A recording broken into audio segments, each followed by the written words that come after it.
je sais que ça ne va pas être très populaire auprès de tous, mais je sais que tout le monde va le regarder quand même. C'est le temps des cathédrales. De vous présenter le pire de l'année 2018, version make-up. Bonjour à tous et bienvenue sur le channel. Je vous présente donc tout ce que je vais virer quoi. Je commence avec, c'est sans ordre particulier, c'est un bordel total sur ma table, en même temps c'est tout ce qu'ils méritent, tous, chacun, tous autant qu'ils sont. Je vous présente donc le fond de teint le plus hyped up de l'année que j'ai franchement détesté. Alors j'ai un mini, une chance j'ai pas dépensé une blinde pour ce truc. C'était le Dior Backstage. C'était... on est d'accord? Non, on n'est pas d'accord parce que je sais que beaucoup d'entre vous l'avez adoré. Je n'ai pas du tout aimé ce fond de teint. Moi j'aime quand c'est couvrant, histoire de me faire un petit canevas neutre pour pouvoir recommencer à peinturelurer un petit peu partout.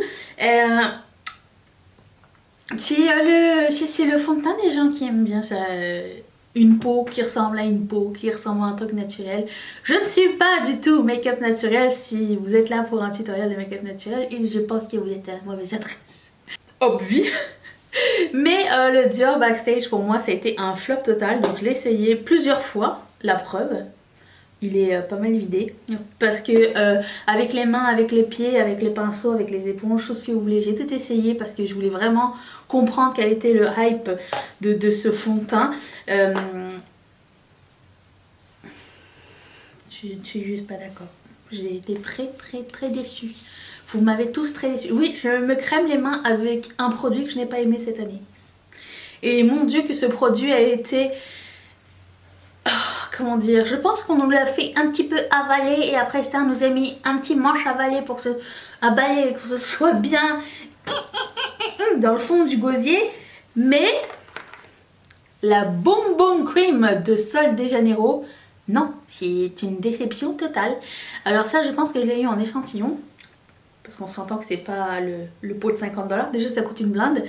Deuxièmement, ça sent extrêmement fort. Alors moi j'aime bien toutes les amaquettes, c'est divin cette odeur, non, tu peux pas mettre un parfum par dessus, déjà, si. Tes draps ils sentent, ton pyjama il sent, tes vêtements ils sentent, tout sent, et ça hydrate rien du tout. C'est-à-dire que je viens de le mettre sur mes mains et déjà je ne sens rien. Moi j'aime bien sentir l'hydratation. Et pour ceux qui disent qu'il y a un petit glow à l'intérieur, il n'y a que chi. Ça s'appelle hydrater quelque chose avec ce oindre. Oindre, ça illumine un peu la peau, c'est normal que ce soit comme ça, mais ce produit, c'est juste pour moi un gros scam. Je déteste l'idée derrière cette marque. J'aime pas qu'on me vende une crème pour le corps à 50 balles et qu'on me dise que c'est la meilleure crème qui sent le meilleur du monde parce que premièrement c'est propre à chacun et deuxièmement ça hydrate rien du tout. Donc je suis extrêmement déçue de ce produit là, je sais c'est dur à dire. J'aimais l'odeur au début, en fait pour tout vous dire, j'avais une autre petite crème de cette marque qui n'avait pas exactement la même odeur. Alors je ne sais pas si c'est ce produit là qui est vraiment intense ou l'autre qui n'était pas assez, mais ce format là, parce que l'autre était en tuber, j'imagine que c'est pas ça le problème, mais je sais pas, ça me tombe sur le cœur, c'est rare que ça arrive mais ça me tombe sur le cœur. Ceci m'a été envoyé par la marque. Je l'ai testé devant vos yeux ébahis. Le Holo Master, non, le Maybelline Master holographique. C'était pas le meilleur, non. J'en ai reçu d'autres récemment, qui même le holographique de l'autre, je l'ai essayé il y a pas longtemps, l'espèce de lavande, n'est pas aussi chunky que celui-ci. Déjà celui-ci n'a rien qui se prélève. C'est que des paillettes. L'autre a une petite teinte dans le fond, donc c'est beaucoup plus joli, beaucoup plus cute. Ça c'était... je pense que c'était le pire highlighter. Ah non, j'en ai un autre. C'était vraiment un fail de début d'année. Je m'excuse, mais il y a des choses que j'ai aimées de ta part, ok? Un produit qui encore beaucoup de gens ont adoré et que je n'ai pas du tout aimé. J'avais fait même un tuto avec, et c'est le fard ça disparaissait en même temps que je blendais mon make-up. Et il y a un tuto, je le mettrai juste ici. Vous le verrez de vous-même. C'était au début de l'année aussi, je pense. J'ai aimé, c'est un produit de Wet n Wild. C'est une compagnie que j'adore et qui fait énormément de très bons produits. Mais alors ça, je sais pas ce qui s'est passé. Même si les couleurs sont super belles, sur le coup bien pigmentées, mais une fois blendées, elles sont plus là. Donc... qu'est-ce qui s'est passé chez Wet n Wild quand ils ont reformulé tout, je ne sais pas. C'est quand même très très très louche. Et du coup, bah, ça part à la poubelle direct. Personne ne mérite ceci. J'ai un autre produit de Maybelline que j'ai pas tellement aimé. Alors c'est pas tant... je sais pas, c'est un peu décevant. Et pourtant, il y en avait un autre qui s'appelle Urban Light que j'ai présenté d'ailleurs dans ma vidéo de palette numéro 2, numéro 1. Je vous mettrai la playlist des palettes ici que je vous ai présentées. La Urban Light qui a exactement ce même format est vraiment très intéressante. Alors celle-ci, je sais pas, il y a un problème de pigmentation. La couleur qu'on attendait avec le plus d'impatience, c'était la décevance totale sur les paupières. Alors ici, bon, ça va encore. Mais sur les paupières, elle était complètement absente et c'est bien dommage. Mais ce produit-là, bah, je vais m'en débarrasser. Mais alors merci quand même Maybelline de me l'avoir envoyé encore une fois. Mais ça n'est pas aussi bien que la Burgundy Bar par exemple qui est fantastique, ou la Urban Light qui est aussi fantastique. Et un des produits Makeup Revolution que je n'ai pas tellement aimé, c'est celui-ci. Parce que bah, j'arrive pas à en prélever cette couleur. Tout le reste est prélevable, mais j'ai essayé, hein. J'ai gratté, j'ai mis de l'eau et tout. Rien à faire, ça ne fonctionne pas, ça se recroute automatiquement. Alors certes les autres couleurs sont passables, sont pas mal, mais sans cette couleur là, cette palette sert à quoi? À rien. Donc c'était vraiment décevant. Alors en même temps elle est pas super chère non plus, c'était quoi, 7,99$ quelque chose. La Visionary dans la même gamme est vraiment beaucoup meilleure en termes de qualité, ainsi que la Neutral 3 que j'ai essayé, que j'ai vraiment beaucoup aimé. Mais alors celle-ci c'était un beat total et c'est celle que je voulais qui marche le plus, donc je suis vraiment un peu déçue. Un autre produit de Maybelline, je pense que c'est le dernier, hein. Pardon, de Maybelline je veux dire, que j'ai pas tellement aimé. Alors je comprends le principe dans le sens où c'est pas méga pigmenté, parce que j'imagine que c'est ciblé pour des gens qui se maquillent vite le matin ou qui sont pas vraiment habitués avec les pigments. Dans ma tête c'est ça, quand on fait du make-up pour les pharmacies, les drugstores, dans les make-up petit prix, je pense qu'ils se jettent pas non plus sur du méga pigment, parce qu'ils auront des gens qui sont débutants et qui auront peut-être pas 14 ans pour blender le matin, donc ça c'est parfait. Je dirais que ce côté là marche beaucoup mieux que ce côté-ci. Quant au highlighter, celui-ci est beaucoup trop pailleté par rapport à celui-ci qui est pas si mal, mais dans l'ensemble moi sans vouloir me vanter, hein, j'ai un autre niveau. Donc ça pour moi c'est pas assez pigmenté. Je vois très bien ma mère utiliser ce genre de produit, d'ailleurs je pense que je vais lui filer. Surtout pour les petits pailletés et tout ça, je pense que ça va lui plaire. Mais moi, c'est pas tellement mon truc. Encore une fois, je vais arriver dans une gamme de fard à paupières qui va vous choquer, je sais, parce que tout le monde aime ces palettes sauf moi, bien sûr. Je sais pas pourquoi je suis tellement spéciale. Les Juvia's Place, c'est vraiment pas mes favorites, mais vraiment pas du tout. Alors elles, je vais les remettre à vendre sur mon compte Instagram, parce qu'il y en a deux, il y a la Zulu et il y a celle-ci. Celle-ci, alors je les aime pas pour les deux pour des raisons différentes. Celle-ci parce que les couleurs ne sont pas aussi flashy dans la réalité que sur mes yeux. Ça ne fonctionnait pas pareil, c'était vraiment pas la même chose. Et je sais pas, à part ça le reste c'était pas ça, c'était bien, c'était même très bien, mais les mats flashy de cette palette ne sont pas à la hauteur de ce que j'attendais, donc c'est un bide. Alors la Zulu c'est autre chose, c'est que je vais même pas sortir. Vous savez à quoi ça ressemble, sinon je vais mettre la photo ici. La Zulu c'est parce que c'est des pigments pressés et pour une première fois, parce que je pense pas que ça me soit déjà arrivé avant et je m'en serais souvenu, donc pour une première fois les pigments sont beaucoup trop intenses pour mes yeux et irritent mes yeux. Non seulement il les tache, c'est normal quand c'est du pigment, je m'attendais à ça aussi, mais ça irritait vraiment beaucoup trop mes paupières, donc pour moi c'est beaucoup trop fort et je peux pas utiliser les fards paupières de la palette Juvia's Place qui s'appelle Zulu plus que 2 jours à la fois, sinon j'ai les yeux complètement scrapés, donc ça sert à rien que je me fasse du mal, j'ai autre chose à la maison, hein. Ensuite je vous parle d'une marque que vous connaissez peut-être, mais peut-être pas, mais je pense pas que vous connaissez ça. Pour Colourpop, ça vous dit quelque chose? Non, je sais pas. C'est la palette Mar, vous le savez, c'est celle que j'ai pas aimée de l'année. C'est pas faute de l'avoir essayé, non je ne vais pas m'en débarrasser, parce que quand même les autres couleurs sont vraiment sublimes. Mais ce pourquoi on a acheté la palette, c'était pour ce petit trio de bleuté. Et dans ce petit trio de bleuté, 2 sur 3... ne sont pas consistants du tout, c'est-à-dire merdiques, de façon polie. Mais le reste est vraiment super cool et du coup bah, je vais garder la palette pour ça et aussi parce que je garde mes palettes Colourpop. Mais pas le meilleur produit de Colourpop. Il y en aura d'autres, ne vous inquiétez pas.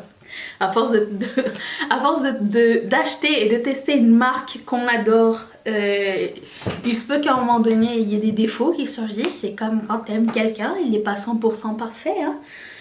Mais on fait avec. On s'accommode. Voilà, donc je vous présente la deuxième palette de Colourpop qui était selon moi pas nécessaire cette année, même si elle n'est pas dégueulasse du tout. C'est la palette Lit, avec un packaging très enfantin, avec de la colle à paillettes et tout, que je déteste. Cette vidéo est pleine d'aigreur, je peux vous le dire d'avance. Si n'avons-nous pas vu cette palette de couleurs ailleurs et même chez Colourpop à 3 reprises? Si tu ne t'en souviens pas, je vais te mettre une vidéo ici. J'ai fait des comparaisons quand j'ai testé cette palette. La qualité est bonne, le choix de couleurs était trop facile pour moi. La Mar palette est tombée et décédée là sous mes yeux. Attendez. Si vous ne savez pas à quoi ça ressemble une palette Colourpop qui tombe, c'est tout est aimanté. Thank God. Alors du coup j'ai déplacé les couleurs. Puissance 4. Il y en a une qui est à l'envers. Comment on fait pour la remettre? Ah, comme ça. Bingo. Suivant, next. J'ai jamais essayé ce genre de palette avant cette année. J'étais mi-figue, mi-raisin en l'essayant. Je l'ai essayé même pendant une semaine une palette. Je mettrai ça dans la barre d'infos parce que là ça fait beaucoup de trucs de cartes ici. Je l'ai vraiment utilisé. Tout ça pour me rendre à l'évidence que c'est pas vraiment le meilleur médium pour des paillettes et que ça m'a juste conforté dans l'idée où les paillettes c'est mieux en libre pour pouvoir en faire plusieurs choses. Parce que là il y a une espèce de fini grassouillet. Ça se dépasse ça. Un fini gras qui n'est pas super agréable. Certes c'est plus facile à travailler, je ne sais pas à quel point ça peut rester, comment dire, intact comme il faut comme ça, est-ce que ça va sécher vite ou pas. C'est pour ça que je préfère travailler avec des paillettes libres, parce qu'en plus de ça on peut en faire ce qu'on veut, on peut en faire un liner, on peut en faire genre en mettre ici, en mettre partout ailleurs. Tandis que là bon c'est un peu limité. C'est pas méga facile à appliquer, c'est plus facile à appliquer que si c'était des paillettes libres, je vous l'accorde. Mais j'ai trouvé cette palette de Makeup Revolution très cheap et j'avais l'impression que c'était du maquillage pour enfants. Donc l'expérience n'était pas au rendez-vous. Alors j'ai un produit de Smashbox que j'ai vraiment pas aimé. C'était en collaboration avec Vlada. Alors c'était dans un Best of Lips ou je sais pas trop... bien avant que la collection de Vlada arrive d'ailleurs, je ne sais pas pourquoi. C'est un rose gold métallique. C'est du plus affreux des effets sur moi. Il faut avoir les lèvres de Vlada pour pouvoir porter ça, s'il n'y a pas de secret. J'ai fait d'ailleurs, je vous ai montré une démo dans un de mes produits full face de produits décevants. C'était Mais horrible, horrible. Ce produit-là ne mérite d'être porté que par quelqu'un qui a des lèvres pulpeuses, jeunes ou refaites. C'est tout. Ça sera juste à ce moment-là que ce sera beau parce que sinon c'est n'est flatteur pour absolument personne. Cette année, Sephora m'avait envoyé 2-3 produits à essayer, dont ce gloss. Vous ne rêvez pas, il est vert-gris. Alors moi je pensais que c'était genre... Vous savez, des fois il y a des couleurs comme ça et quand vous l'appliquez, il n'y a pas tellement de pigments. Ça n'est pas le cas. Donc c'est la couleur Reality Check. Oui, attention. C'est métallique vert-gris. Je ne sais pas avec quoi porter ça. Je ne sais pas qui a déjà acheté ça. Je n'ai vu ça nulle part, à part sur ma chaîne. Et il y a du pigment pour toute la vie. Hein. En fard à paupières, ça aurait été magnifique. En gloss, je ne suis pas rendue là. Dans ma vidéo de produits préférés de l'année, il y a 2 produits de la collection Dose of Colors en collaboration avec Cathy et Daisy et Cathy. Mais dans mes produits détestés, j'ai aussi un produit de cette collection qui est ce gloss. Ça s'appelle Over the Top et je le trouve vraiment pas confortable.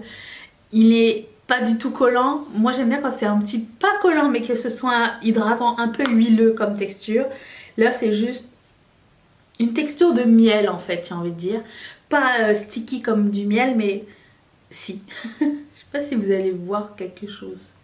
Et les paillettes qui sont à l'intérieur, parce que tout ce que vous voyez comme l'espèce de doré, ce sont que des paillettes, sont extrêmement, comment dire, on les sent très bien, trop bien. Et du coup je n'aime vraiment pas ce gloss pour cette raison, c'est vraiment décevant.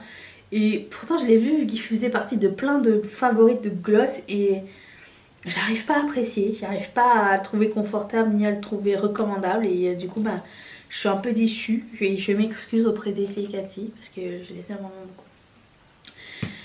Un highlighter de la marque Makeup Revolution, ça s'appelle Famous et je voulais vraiment tenter leur highlighter crème et celui-ci est un bide mais total.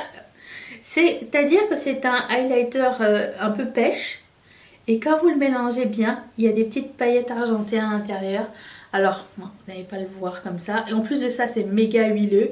Alors, une fois que vous l'estompez, c'est là que les paillettes arrivent. Je ne sais pas si vous allez voir bien ou si vous n'allez rien voir du tout. Mais croyez-moi, c'est du plus horrible des effets.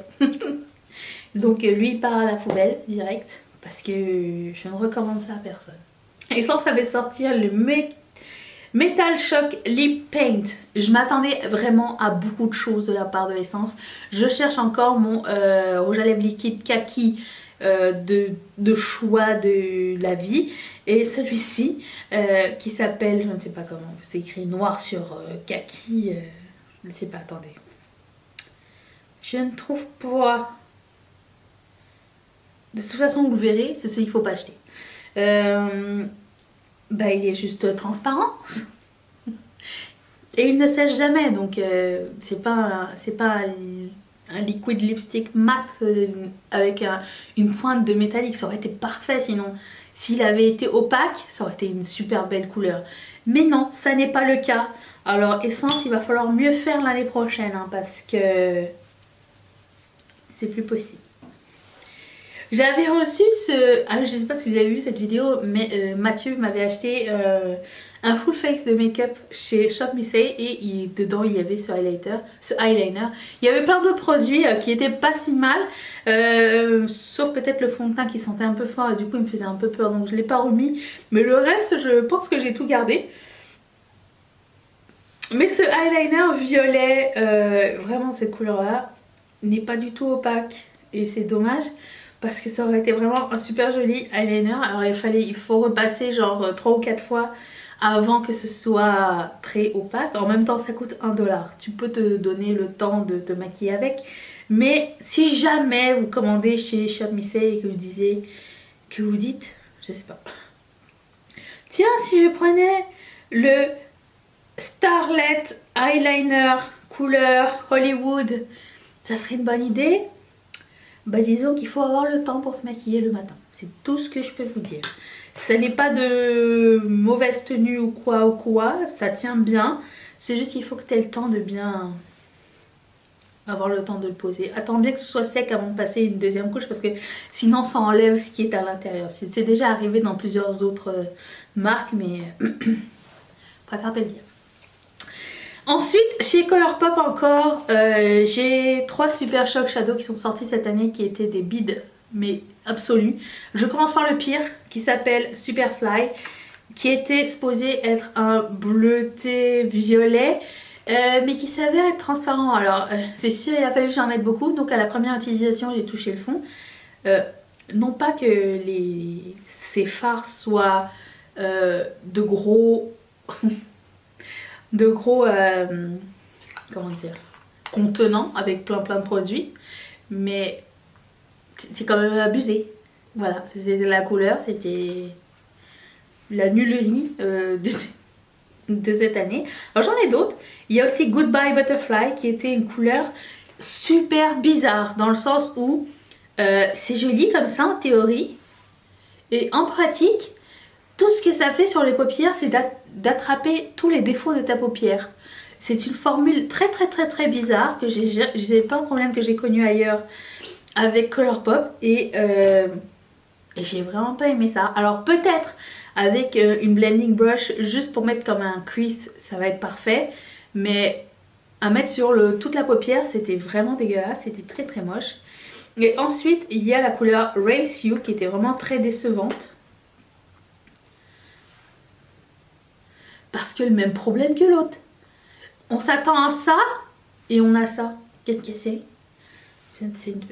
C'était vraiment pas le meilleur de Colourpop ça. Ces 3 produits et ça venait de la même collection, c'est la collection de printemps, celle avec les papillons, le pire packaging qu'ils aient fait je pense à mon avis cette année. Alors j'ai fini aussi ce produit parce que je voulais garder pour le rendre chez MAC, c'est un produit de chez MAC qui s'appelle le Fix Plus Gold Light, celui avec des petits pigments or à l'intérieur. Alors je sais que c'est un des préférés de James Charles, je suis désolée mais ce produit est Sister Stupid. C'est, comment dire, tu le pchites et t'as des petites gouttelettes de doré partout dès la première application. J'ai fini hein, pour vous dire que c'était vrai, ça arrivait. Vous avez vu des démonstrations sur ma chaîne d'ailleurs de quand je l'avais. Bon là c'est la fin donc c'est pas juste, mais ça fait des gouttelettes tout le temps. Et quand ça fait des gouttelettes ça fait des couleurs genre jaune pu un peu, donc c'est horrible. Et je l'ai gardé parce que je vais le rendre chez MAC pour pouvoir avoir un back to MAC après ce produit. Mais c'est vraiment super décevant de la part de MAC. Je pense que c'est un des seuls produits de cette... un truc dans la bouche de cette marque qui m'a vraiment beaucoup déçue et pourtant j'avais de grosses attentes parce que c'était un des premiers produits de cette année et tu m'as trahi MAC. J'ai aussi ce crayon de AOA, j'ai oublié de vous en parler tout à l'heure. Alors les crayons lèvres AOA Studio qui s'appelle Wonder Lip Liner. Restez loin de ces crayons s'il vous plaît, je vous donne ce conseil. Il coûte $1. Ils valent pas $1, ils valent genre 3 sous. C'est sec. Et c'est flatteur sur personne du tout. La formule est vraiment extrêmement désagréable. Elle attrape aussi tous les défauts de la peau, de la peau des lèvres, que tu ne pensais pas avoir. Et c'est aussi le produit qui va te jouer des coups, qui va te stabber comme ça alors que tu auras le meilleur rouge à lèvres, tu auras exfolié tes lèvres et tout. Ce produit-là, il va faire comme si il ne s'était rien passé. Alors ça part à la poubelle aussi, parce que personne ne mérite ceci. Sur ce, je vous laisse le meilleur de l'année, ici, histoire de changer la vapeur. Je vous laisse mon visage ici, parce qu'on se retrouve demain. Si, je reviens demain, abonne-toi, active la cloche. Je remercie toutes mes marraines et tous mes parrains de sponsoriser cette chaîne. Et si toi aussi, tu veux sponsoriser cette chaîne, clique sur ce petit carré. On se retrouve demain pour une prochaine vidéo.